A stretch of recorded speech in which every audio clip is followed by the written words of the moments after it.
नबी पाक सल्लल्लाहु अलैहि वसल्लम के पास एक शख्स आया, उसने कहा या रसूल अल्लाह मैंने कलमा पढ़ना है पर 4 चीजें हैं जो मुझसे छूटती नहीं और आप उनको हराम कहते हैं, तो हुजूर आप हुक्म करें क्या करूं? फरमाया चल तू बोल वो क्या है? कहने लगा जी मैं शराब का भी आदी हूँ। माज़अल्लाह, बोलिए अस्तगफिरुल्लाह, सारे बोलिए मैं शराब का आदी हूँ, मुझसे छूटती नहीं। और फिर कहने लगे मैं चोरी का भी आदी हूँ, जाती नहीं। और तीसरी बात ये कि मैं माज़अल्लाह सुम्मा माज़अल्लाह जिना का भी आदी हूँ। और चौथी मेरे अंदर बीमारी है कि मैं झूठ बहुत बोलता हूँ, यादें छूटती नहीं। तो हुजूर अब आप मैं इनके होते हुए कलमा कैसे पढ़ूं? आपके दीन में ये शदीद बुरी चीजें और मुझसे छूटती नहीं, तो क्या हुक्म है? मेरे महबूब अलैहिस्सलाम को अल्लाह ने बड़ी हिकमत अता फरमाई है, बड़ा नवाजा है नबी पाक ने। हुजूर ने बड़े खूबसूरत जुमले कहे, फरमाया कुछ सौदा कर ले मेरे साथ। अर्ज की हुजूर हुक्म हो, फरमाया चारों में से एक छोड़ दे, कलमा पढ़ ले, सौदा कर ले। कहा हुजूर हुक्म करे कौन सी? सहाबा कहता है अब हम घूम रहे थे कि ये क्या बात है, चारों चीजें हराम में कतई है। हुजूर कहते हैं एक छोड़ दे, मैं एक वादा कर। कहा या रसूलल्लाह हुक्म करे। तो सहाबा कहते हैं अब जब हुजूर ने कहा ना एक छोड़ दे तो हम फिर तज्जिया कर रहे थे कि शराब बड़ी गंदी है, जिना बड़ा गंद है, चोरी किसी के हक में डाका है, जुल्म है। लेकिन मेरे नबी पाक अलैहिस्सलातु सलाम ने क्या खूबसूरत फरमाया, फरमाया चल तू झूठ छोड़ दे। क्या छोड़ दे? अल्लाहु अकबर। फरमाया झूठ छोड़ दे। अर्ज की बाकी? फरमाया बाकी अल्लाह फजल करने वाला है, तू झूठ छोड़ दे। अब लोग कहते हैं कि हम हैरान थे कि इतनी गंदी चीजें, शराब भी, जिना भी, चोरी भी, और हुजूर ने सिर्फ झूठ छुड़वाया है। वो सरदार कहता है मैं घर गया, शराब की बोतल पे हाथ डालने लगा, दिल में ख्याल आया शराब पी के सहाबा के मजमे में जाऊंगा, तो अगर किसी सहाबी ने पूछा कि तूने शराब पी है, झूठ बोलूंगा तो नबी पाक के वादे का क्या बनेगा, और सच बोलूंगा तो उस महफिल नूर में बैठूंगा कैसे शराब पी के?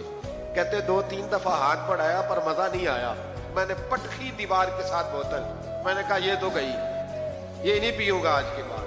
कहते फिर मैं बाहर निकला उस औरत के पास रात गुजारने जहां मुंह काला करना था। कहते जब पहुंचा तो उसने पहला सवाल पूछा, कहने लगी सुना है तू कलमा पढ़ गया है? कहते बस वजूद चकनाचूर हो गया। ओ मेरे दोस्तों, लोग पूछते तो है ना तू किसका बेटा है? हाँ हाँ ओ संगियो, लोग पूछ लेते हैं तू किस उस्ताद का शागिर्द है। और यारो याद रखो, तेरा हुलिया देख के लोग पूछते हैं तू किस मुर्शद का मुरीद है। याद रख, अपने लिए ना सही किसी की इज्जत के लिए सही, अपने लिए ना सही किसी की इज्जत के लिए, तू किसी के लिए ही बदलता यार, तू किसी का ही ख्याल कर जा, चल किसी और के लिए अपने आप को तब्दील कर जा। अपने लिए ना सही, देख तू किसी और के लिए ही बदल जा, अब तेरी किसी और से भी निस्बत है। लोग किसी और के साथ तुझे मंसूब करते हैं, उनका दीवाना हूं, उनका मजजूब हूं। क्या ये कम है कि मैं उनसे मंसूब हूं? कहा उस बीबी ने, कहने लगी सुना है तू कलमा पढ़ गया है? कहते बिजलियां दौड़ गई। मैंने कहा अगर झूठ बोलूं तो हुजूर के वादे का क्या बनेगा? महबूब ने कहा झूठ नहीं बोलना। अगर झूठ बोलूं, झूठ तो इसके सामने बोल नहीं, अगर सच बोलूं तो फिर इसके करीब कैसे जाऊं? कहते वहां से भी लौट आया। अब मेरी जिना की आदत भी गई।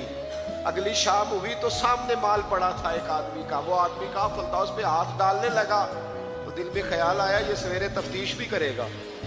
अगर पूछता पूछता मुझ तक आ गया कि तूने तो नहीं चोरी की, तो झूठ तो मैं बोल ही नहीं सकता, हुजूर से वादा किया है, और सच बोलूंगा तो मेरी आबरू क्या बचेगी।